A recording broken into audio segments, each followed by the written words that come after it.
It's another day. Nothing to.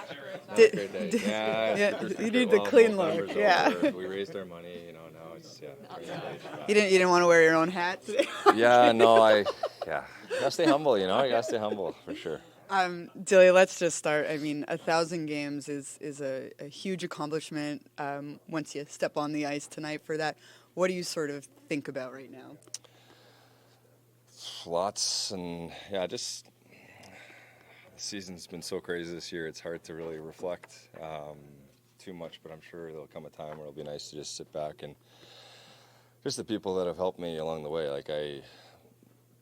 We'd be here all day if I listed every name from minor hockey, growing up in Surrey, to going away to junior hockey, moving away from home, from your parents, from your family, the billet family you live with, just everybody, the coaches in pro when I got there, every step and every level. There's so many people that make this, and there's fortunate things too. And I've just been so lucky and appreciative. And I think my biggest thing that I tell all young kids is just don't ever take a day for granted, and I don't. I just love coming to the rink. The guys been so amazing since I've been here with the Devils and everywhere I've played. But I've had just as much fun coming and hooting and hollering and practicing, and the grind of the travel and getting in late. I wouldn't change it for anything. I love being a hockey player every day. What would you say to this little guy?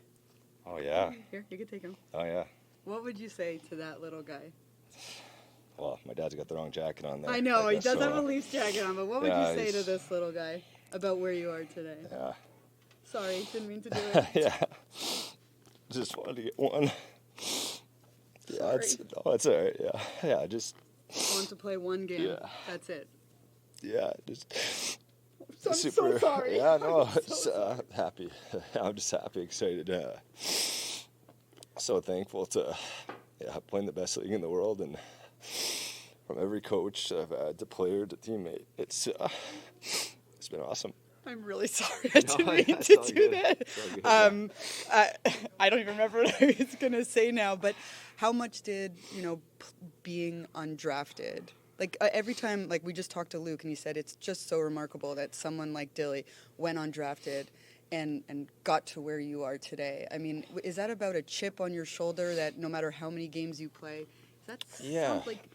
It's again something that I was never the best kid on any teams I played on. I was never the biggest or fastest. I just kind of found a way to affect the games, and then I had a big growth spurt when I was 17, 18 in the Western League, and it was just one of those things where we all wanted to be Cale Makar, and we all wanted to be the Quinn Hughes and all these guys running power plays, and I kind of had to figure out what was going to be my path if I wanted to make it to the next level. And at that time I was going from junior to pro, and I didn't get drafted, and I still remember the day thought my life and world is over. And those people I talked about earlier, I had head coach Rob Sumner and assistant coach Turner Stevenson, who's well known around here in the Devils parts, that just really helped me evolve, not just as a hockey player but as a person, as my 19 and 20-year-old years in junior, and kind of just develop my all-around game. Realize that you're going to have to hit a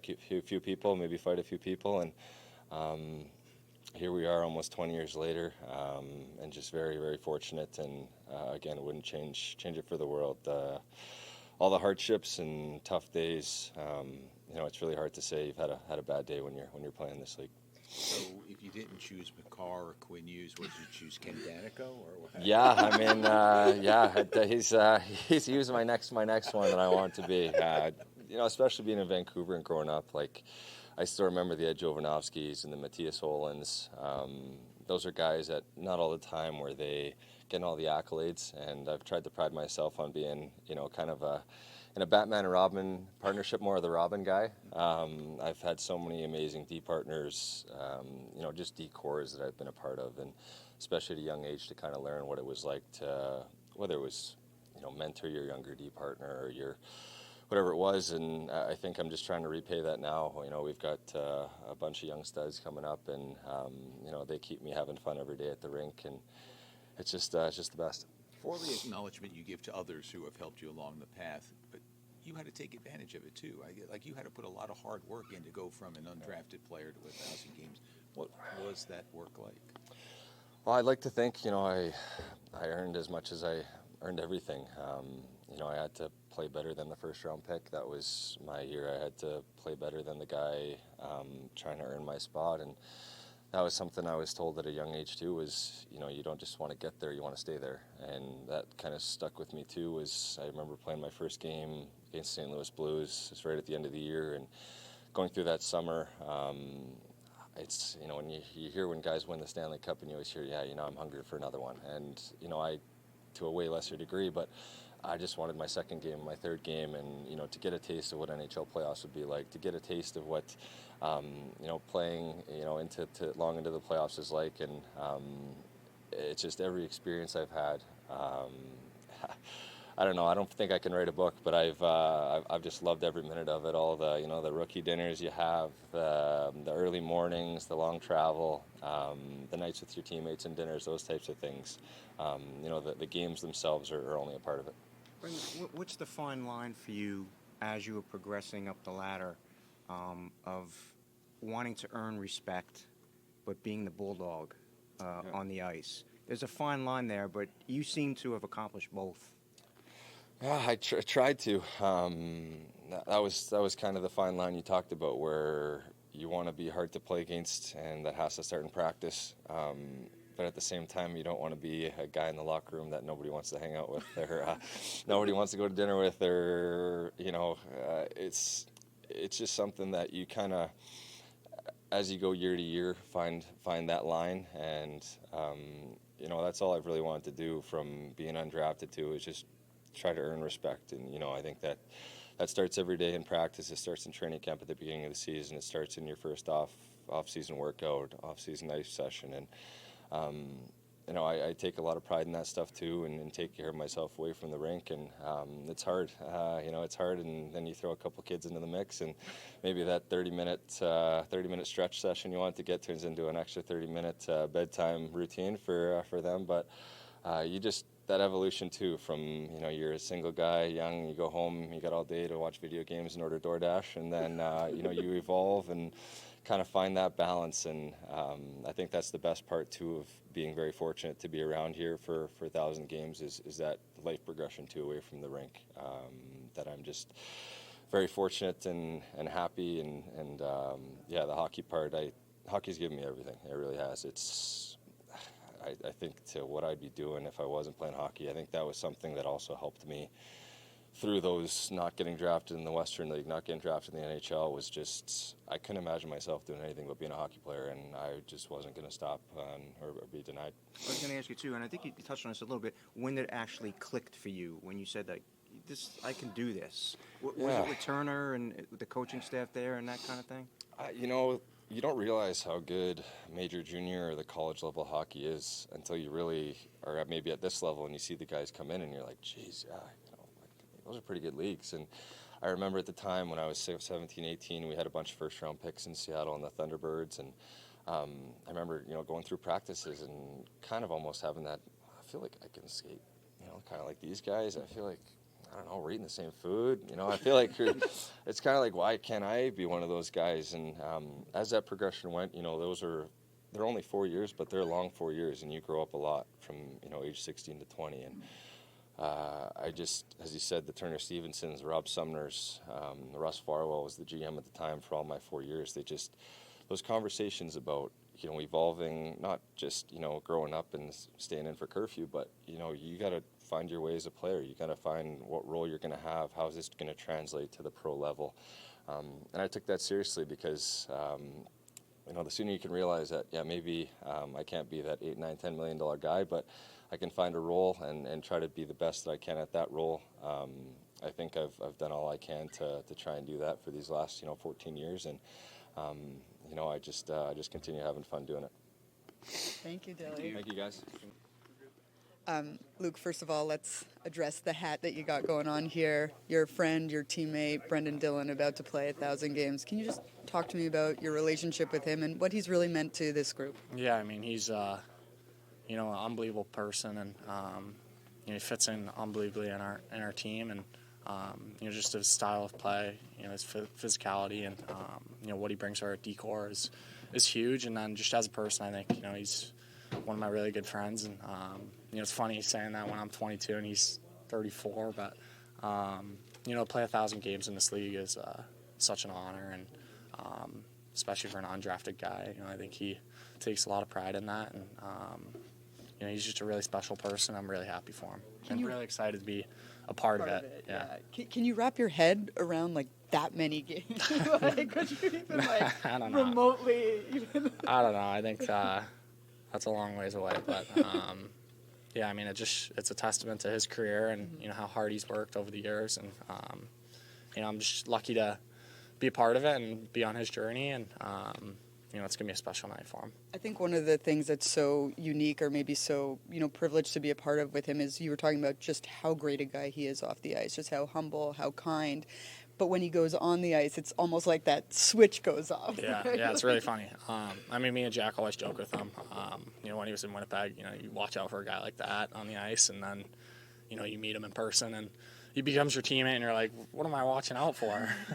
But no, he's really physical and really tough, and just a really good leader, and it's just a pleasure to play with him every day.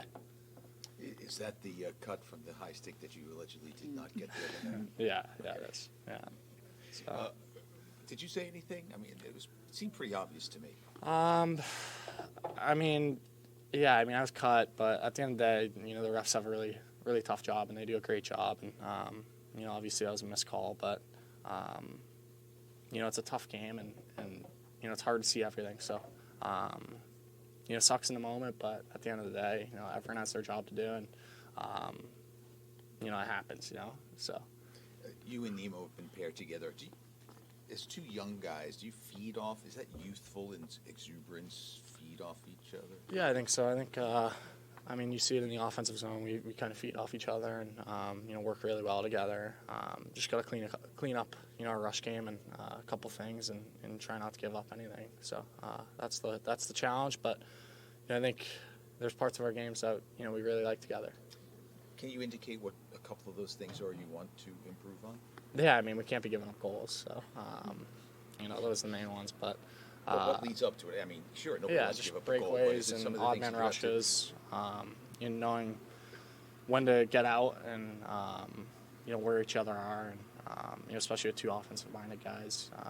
We're both looking to jump up in the rush and stuff like that. So both trying to take turns, I guess, and know when to go and when to stay back and defend. So, but I like playing with him, and we feed off each other really well in the ozone, and he's been playing great for our team. Sheldon, a big milestone coming up tonight for Brenden Dillon, where he's going to reach 1,000 games. Your thoughts just on what he's brought to this locker room, and just maybe what you can sort of fathom from 1,000 NHL games. Oh man, 1,000's a lot of games for anyone. But yeah, you look at how Dilly plays the game. There's no easy games, no easy shifts on him or his opponents.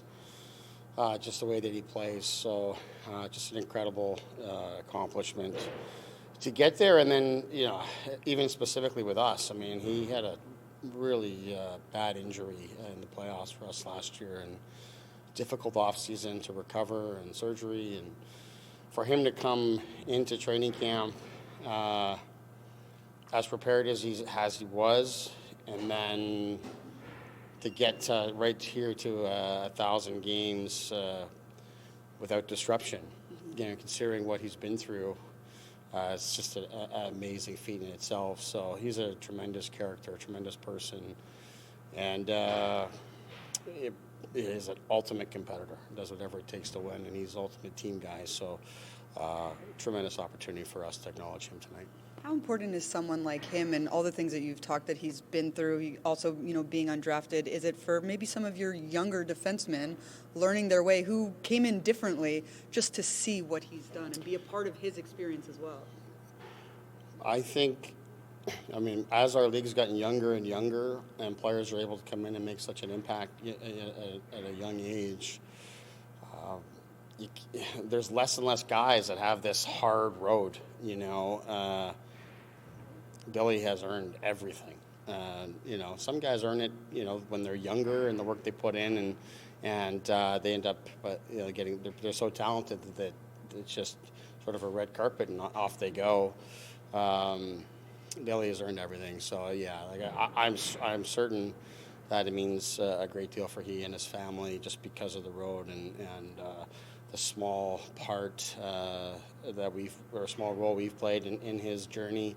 It's been tremendous to watch, but you just know there's not been a lot of easy days and nothing handed to him. So yeah, just an incredible achievement. Go ahead. Do you lean on him at all for anything, Sheldon? Like video sessions?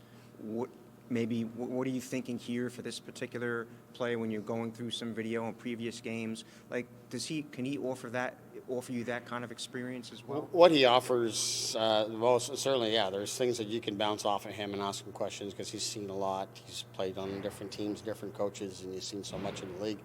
Well, really what he is, right from my very first phone call with him, when he was joining the Devils, it was very clear that he's here to serve the team, and he's all about the team and getting the team to ultimately, to a place where it can compete to win a Stanley Cup, and he wants to do anything he can, whether that's to push teammates or to support teammates, support the coaches and the coaches' message and reinforce that. He's all about the team and doing whatever is required for the team, both off the ice and then, as we all see, on the ice as well. I think they said it's a little over 30% of the season is completed, which is a pretty big chunk. Where do you see your team right now at this stage? And I know you're still dealing with some injuries here. What do you like? What needs to increase or? It's been a real challenge to get a sense, exactly where we're at. We haven't played one game yet this season with the entire group as it was constructed, so that's been difficult. And in most games, we've had more than one, and sometimes more than three. We played with as many as 8 guys out at different times. So all that's been a factor for sure. I just went and looked through it. I think our November this year, we were 1 point off of the 14 games we played in November last year. So, we're right there. In terms of our results, there's lots of things about our process I'd like to see us do better through November. Obviously, we liked a lot about our October, say for how it finished. But, overall, we put ourselves in a good spot. The challenging piece, probably what's a lot different than last year, is that there's so many other teams that have taken significant steps, and it's this division is crazy competitive through the 30% of the season, as you say. So every game is so important and so vital, and I suspect that's not going to change all the way through. So we just got to keep building.